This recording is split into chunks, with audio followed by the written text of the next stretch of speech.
Army वाले से पूछा कि मैंने कहा आपको क्या फ़र्क दिखाई देता है, उसका जवाब सुन लोगे तो मज़ा आ जाएगा। बोला अब हमें गोलियों का हिसाब नहीं देना पड़ता है। अब जा जी हाँ। तो आपको क्या लगता है कि भाई मोदी जी ने जो बोला था देश को दिया है, देश आगे गया है पीछे गया है, आपको क्या लगता है सरदार जी? मैं तो इतना बता दूं, जो इन्होंने कंट्री के लिए किया है, जितनी मेहनत से काम करते हैं कोई नहीं कर सकता। अच्छा। और जो इन्होंने बात कही है कि 25 साल में India will be developed country, किसी ने आज तक नहीं बोली। हम विश करते हैं वो बात पूरी हो। और कर कौन सकता है? अकेला मोदी। अकेले मोदी? हाँ बस। ऐसा क्यों लगता है? आज तक कभी ऐसा कोई नेता आया ही नहीं है। बाहर निकलो ना यार, बाहर निकलो, सड़कें ऐसा नेता ही नहीं आया अभी सड़क तक। पे चलो। हिंदुस्तान में तो कोई ऐसा नेता नहीं आया जी। बता रहे हैं कि मोदी मैं नेहरू से लेकर सारे प्राइम मिनिस्टर देखे हैं, इन्हें ऐसा कोई नहीं आया। राहुल गांधी के साथ वो लोग चल रहे हैं जो उस दिमाग के, राहुल गांधी के दिमाग के लेवल के हैं। आपको क्या लगता है सर 2024 में कोई फेरबदल होना चाहिए, किसको मौका मिलना चाहिए? फेरबदल नहीं, कोई फेरबदल नहीं। क्यों? क्यों? अब बताओ ना, कमी क्या है? बता रहे हैं कि महंगाई है और बेरोजगारी। अच्छा, कौन रोक लेगा महंगाई? कौन रोक लेगा महंगाई? बताओ। किसी की ताकत है महंगाई रोकने की? बताओ ना किसकी ताकत? गांधी जी बता रहे हैं कि हम गांधी अपनी महंगाई रोक लें पहले। कैसे? किसी देखो ऐसा है कि कोई भी नेता कोई भी महंगाई नहीं रोक सकता है, क्योंकि जब तक जनसंख्या के नियंत्रण पे कानून नहीं बनेगा तब तक महंगाई नहीं रोक सकती है, बेरोजगारी नहीं रोक सकती है। कोई नहीं रोक सकता है। अच्छा। किसी की सरकार आ जाए। नहीं, जैसे राहुल गांधी जी बोल रहे हैं कि भाई हमारी सरकार आएगी तो गरीबी को जड़ से खत्म कर देंगे। राहुल गांधी पहले अपनी खत्म कर लें। राहुल गांधी के पिताजी, माताजी, बहुत सारी दादी जी गरीबी हटाओ, वो तो गरीबी हटाओ के चक्कर में रहते हैं। गरीबी हटाओ का नारा कितने साल से चला रहे हैं? ये तो इंदिरा गांधी जी ने दिया था बहुत लंबे टाइम। बताओ, मोदी जी ने कभी कहा गरीबी हटाओ? नहीं कहा ना। क्यों? महंगाई रुक ही नहीं सकती है भाई, किसी की ताकत नहीं उसे रोकने की है। कोई नहीं रोक सकता है। राहुल गांधी का भी एक वीडियो आया है, उसे अभी ये नहीं पता है कि अपनी बहन के साथ कैसे प्यार मोहब्बत करी जाती है। वो साला जनता के साथ क्या करेगा प्यार मोहब्बत? ये बता दो मुझे। बता रहे कि वो तो बहन भाई का प्यार है जो यार ऐसे किया जाता है? कभी प्यार ऐसे किया किसी ने करा? कोई भाई ऐसे अपनी बहन को पब्लिकली प्यार करता है? आपने कभी करा ऐसे कि प्यार अपनी बहन को? ऐसे तो क्यों कर? फिर उसको इतनी अकल नहीं है। फिर काहे को उसको मोदी जी ने बात करी है देश को डेवलप करने की। मोदी ने क्या बात करी है? 25 साल में हिंदुस्तान डेवलप होगा। मतलब हम डेवलपिंग नहीं रहेंगे, ऐसी बातें करी आज तक किसी ने? वो तो राहुल गांधी जी भी करते हैं। उनका क्या करती बात है? 140 करोड़ रुपए आबादी हिंदुस्तान की। आज उसने क्या बोला? आबादी बढ़ेगी तब तक 40 करोड़ कुछ नहीं हो सकता है, कोई नेता नहीं बढ़ा सकता है। नहीं, आपसे मेरा एक छोटा सा सवाल है, जैसे मोदी जी के 8 साल का कार्यकाल हुआ, पहले सरदार जी से बात कर लेता हूँ फिर आपसे बात करूंगा, मुझे 1 मिनट का टाइम दीजिए। जैसे मोदी जी के 8 साल का कार्यकाल पूरा हुआ तो आपको क्या लगता है कि भाई मोदी जी ने जो बोला था देश को दिया है, देश आगे गया है पीछे गया है, आपको क्या लगता है सरदार जी? मैं तो इतना बता दूं, जो इन्होंने कंट्री के लिए किया है, जितनी मेहनत से काम करते हैं कोई नहीं कर सकता। अच्छा। और जो इन्होंने बात कही है कि 25 साल में India will be developed country, किसी ने आज तक नहीं बोली। हम विश करते हैं वो बात पूरी हो। और कर कौन सकता है? अकेला मोदी। अकेले मोदी? हाँ बस। ऐसा क्यों लगता है? आज तक कभी ऐसा कोई नेता आया ही नहीं है। बाहर निकलो ना यार, बाहर निकलो, सड़कें ऐसा नेता ही नहीं आया अभी सड़क तक। पे चलो। हिंदुस्तान में तो कोई ऐसा नेता नहीं आया जी। बता रहे हैं कि मोदी मैं नेहरू से लेकर सारे प्राइम मिनिस्टर देखे हैं, इन्हें ऐसा कोई नहीं आया। बता रहे हैं कि भाई मोदी जी तो मनमोहन जी से कम पढ़े लिखे हैं। तो क्या कम पढ़े लिखे तो क्या हो गया? कार्य देखो। राहुल गांधी ऑक्सफोर्ड में पढ़े हुए हैं। अरे कार्य देखो ना। पढ़ने से ऐसा है। अच्छा सुनो, राहुल गांधी कब पास कब हुआ था? कोई डिग्री है उस पे? जिसको ये नहीं पता कि हिंदुस्तान की आबादी 140 करोड़ आदमी है या 140 करोड़ रुपए है। आज बोला 140 करोड़ रुपए आबादी है, बताओ एक आदमी 1 रुपए का हो गया। राहुल गांधी के साथ वो लोग चल रहे हैं जो उस दिमाग के, राहुल गांधी के दिमाग के लेवल के हैं। और अच्छे दिमाग वाले कोई नहीं चलता उसके साथ। सरदार जी देखा जाए रघुराम राजन है जो आरबीआई के पूर्व गवर्नर हैं हमारे, वो भी हैं, साथ में कांग्रेस के बड़े बड़े मैं बता देता हूँ उसको, गवर्नर को जो कांग्रेस से राज्यसभा का टिकट चाहिए।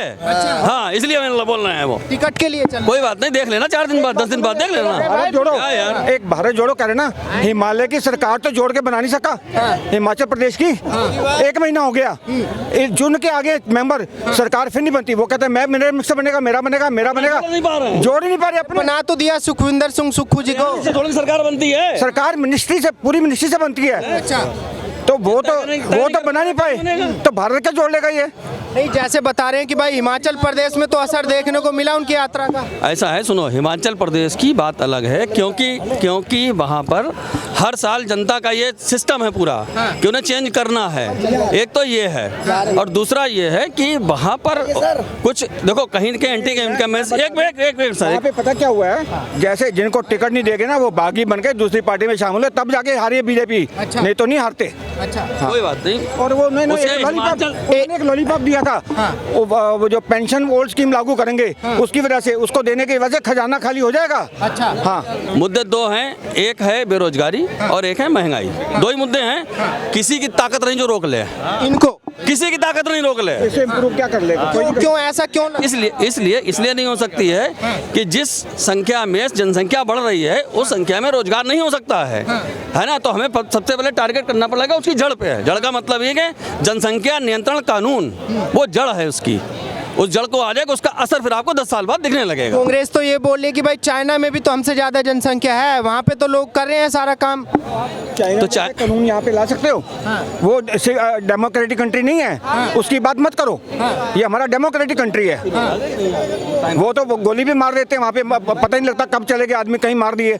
हिंदुस्तान वो नहीं है। हिंदुस्तान जितना हम बोल रहे हैं ना, वहाँ बोल भी नहीं सकते। नहीं आ गए तो थोड़ा टाइम और पे आज़ादी है, पूरी आज़ादी है यहाँ पे। अच्छा सरदार जी, जैसे राहुल गांधी जी ने अभी एक भाषण दिया था अपना, उन्होंने ये बोला था कि भाई हमारी देश की आर्मी बॉर्डर पे पिट रही है और मोदी जी चुप्पी साध के बैठे हैं। तो आपको राहुल गांधी नॉलेज नहीं है। एक मिनट सर, राहुल गांधी को कोई नॉलेज नहीं है। आप हमसे वरिष्ठ नहीं है। आप हमसे वरिष्ठ हैं। जो आर्मी की जो स्ट्रेटजी होती है ना, वो पब्लिक में नहीं चिल्लाई जाती है। बिल्कुल सही बात। ना ही राहुल गांधी को बताई जाएगी, है ना। जो राहुल गांधी कह रहे चुप्पी बैठे हैं, चुप्पी के पीछे भी कोई बात है। तो ऐसा नहीं है कि चुप्पी बैठे हैं। आपको क्या लगता है कि मोदी जी के आने से आर्मी स्ट्रांग हुई है? बिल्कुल हुई है। सुनो अब एक मिनट सर, एक मिनट उदाहरण देता हूँ मैं आज से 2 साल पहले जम्मू में था, ठीक है। जम्मू एक आरएसपुरा सेक्टर है, वहाँ पर, हाँ, वहाँ पर पाकिस्तान का बॉर्डर है। वहाँ पर आप जाइए, बीएसएफ का पूरा वो सब कैंटीन वैंटीन सब है। वहाँ पर मैंने एक आर्मी वाले से पूछा कि मैंने कहा आपको क्या फ़र्क दिखाई देता है? उसका जवाब सुन लोगे तो मज़ा आ जाएगा। बोला अब हमें गोलियों का हिसाब नहीं देना पड़ता है। अब जा, जी हाँ, ये इसी लाइन में सब कुछ है, सारा कुछ इसी लाइन में है। समझने की है। कहता गोलियों का हिसाब नहीं देना पड़ता है, पहले देना होगा। बोले कहता पहला हिसाब उनको खत्म, जो करना हो करो, उसके बाद बताओ, पहले पूछना पड़ता है ना। पहले पूछना पड़ता था। बाकी आप इतनी सी बात राहुल गांधी को क्यों समझ में नहीं आती कि भाई आर्मी बोल रही है? तो समझ में आएगी ना। इतनी बात मेरी समझ में आ गई कि आम जनता को।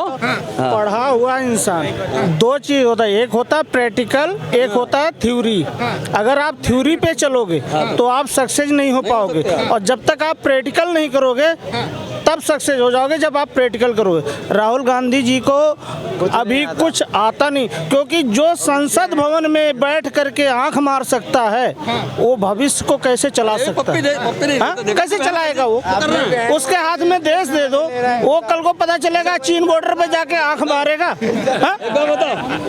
ये संसद भवन एक ऐसी चीज है, जैसे हम लोग पढ़ने जाते हैं स्कूल को, विद्या जो है स्कूल को अपना विद्या मंदिर मानते हैं, उसी हिसाब से नेताओं का एक जो है संसद भवन जो है हमारा, वो विद्या मंदिर है। वहाँ बैठ के आंख मार रहे हो लोगों को। हो जाता है ना कभी कभी। कैसे हो जाता है? हो कैसे जाता है? हो जाता है यार भाई। अच्छा क्या बताओ, अरे भाई, मैं एक सर इतने से के लिए इतना बात करोगे तो इतने से के लिए बहुत ऊपर चल जाता है। ये पॉलिटिक्स है। अगर आप भारत की राजनीति में कांग्रेस जैसी पार्टी का अध्यक्ष होकर के और संसद भवन में आंख मारोगे तो वो देश ही नहीं, मालिक है, मतलब विदेश तक आपकी ये छवि जाती है कि आप क्या कर रहे हो। नहीं, जैसे उनकी पार्टी के नेता बोल रहे हैं कि भाई अब तो राहुल गांधी जी मैच्योर हो गए, बहुत ज़्यादा तपस्वी हो गए, धरातल पे आ गए, दाढ़ी बढ़ा ली और अब पैदल यात्रा कर रहे हैं, 100 किलोमीटर से ज़्यादा की कर दी, से ज़्यादा। सुनो, माला पहन लो, चंदन लगा लो, सब कुछ, वो तपस्वी हो गया। ऐसे तो कितने बाबा लोग अंदर हो गए, वो भी तो बड़े भारी तपस्वी थे, उनका भी सपोर्ट नहीं करते हैं। उनका भी सपोर्ट। अच्छा मैं बताइए, आपको मेरी शक्ल देख के लग रहा है कि हम 400 किलोमीटर गाड़ी चला के आए होंगे? लग रहा कहीं से? नहीं सर, ऐसा तो नहीं लग रहा। नहीं लग रहा ना। 400 किलोमीटर गाड़ी चला के आया हूँ, अब यहाँ खड़ी हुई है, फैमिली मेरी यहीं है, घूम रही है। अच्छा जी। और अभी वापस भी जाऊँगा, 250 किलोमीटर वापस जाऊँगा। कहीं से लग रहा है? ऐसा मोदी जी की देन है, सड़कें इतनी टाप की बनी हुई हैं। सड़कें अच्छी बनी। जी हाँ, बहुत बढ़िया ये था। बंद हो गया। आज चाइना का जो हाल है, लोग कहते हैं चाइना, मोदी जी को देखो, लोगों को इसलिए अच्छा कहा जाता है। मोदी जी को क्यों अच्छा कह रहे हैं लोग? पहली चीज़, जो कोरोना पॉलिसी उन्होंने अपनाई, उससे देश का बहुत बड़ा भला हुआ। ठीक है, इतनी बड़ी आबादी में उन्होंने जो रोकथाम लगाई। ठीक है, दूसरा, इनका जो स्ट्रॉन्ग पॉइंट है, इनके जितने भी मंत्री या जो भी हैं, इनके ज़्यादा, जैसे विदेश पॉइंट है इनका, उसमें भी बहुत ज़्यादा स्ट्रॉन्ग इन्होंने लिया। क्योंकि जिस समय रूस और यूक्रेन का युद्ध हुआ था, उस समय अगर दूसरा कोई नेता होता पॉलिटिक्स में, तो उसको ये समझौता करना मुश्किल हो जाता कि वो रूस की तरफ जाए या अमेरिका की तरफ जाए, क्योंकि उधर 7 देश से इधर है। मोदी जी ऐसा व्यक्ति हैं जो दोनों को खुश रखा, दोनों को कुछ। हाँ, अमेरिका को भी और रसिया को भी, और रसिया से भी सौदा किया और अमेरिका को। आज दोनों यानी अमेरिका के पीछे हम लोग भागते थे, आज देखो उनकी वजह से अमेरिका हमारे पीछे आ रहा है। अच्छा, अभी जैसे पाकिस्तान के जो पूर्व प्रधानमंत्री हैं इमरान खान, उन्होंने भी ये बातें कई बार बोले कि भाई भारत की जो विदेश नीति है वो अपने आप में स्वतंत्र है और उसके बाद उसमें कोई भी इंटरफेयर नहीं कर सकता, कोई भी दूसरे देश के नेता नहीं कर सकते, क्योंकि इंडिया अपने दम पे फैसले लेता है। तो ये अभी लेता है या पहले से ही लेता आ रहा है? मैं अभी जब से मोदी जी आए हैं, विदेश में जो नीति है बहुत इम्प्रूव हुई है। अच्छा, बहुत इम्प्रूव हुई है। अभी यूरोप में जयशंकर जी यूरोपियन कंट्रीज को क्या जवाब दे के आए हैं? इन्होंने कहा था आप रशिया से तेल क्यों लेते हो? वो कहते हैं जितना हम लेते हैं ना महीने में, उतना यूरोप लेता है, पहले उनको तो मना करो। तो मतलब इतनी हिम्मत से जवाब देकर आए वहाँ पर जयशंकर जी। ऐसा फॉरेन मिनिस्टर हमने कभी नहीं देखा। बता रहे हैं कि जब से मोदी जी आए हैं देश बर्बाद हो रहा है, गड्ढे में चला गया। कोई नहीं बर्बाद हुआ, कोई चीज बर्बाद नहीं हो। पहले गड्ढा था, गड्ढे को भरने में टाइम तो लगेगा ही लगेगा। बिल्कुल। जैसे राहुल गांधी जी बता रहे हैं कि भाई महंगाई है, बेरोजगारी है, और मोदी जी चुप्पी साध के बैठे हैं। कोई चुप्पी नहीं साध रहे, कोई चुप्पी नहीं साध रहे। जो बड़े इंसान होते हैं कोई चुप्पी नहीं साध रहे। देश में सही चल रहा है। अच्छा, गड्ढे को भर रहे हैं वो, तो जो गड्ढा में जा रहे थे ना वो भर रहे हैं। जैसे मोदी जी का 8 साल का कार्यकाल अभी पूरा हुआ है, अच्छा लगा। अच्छा लगा।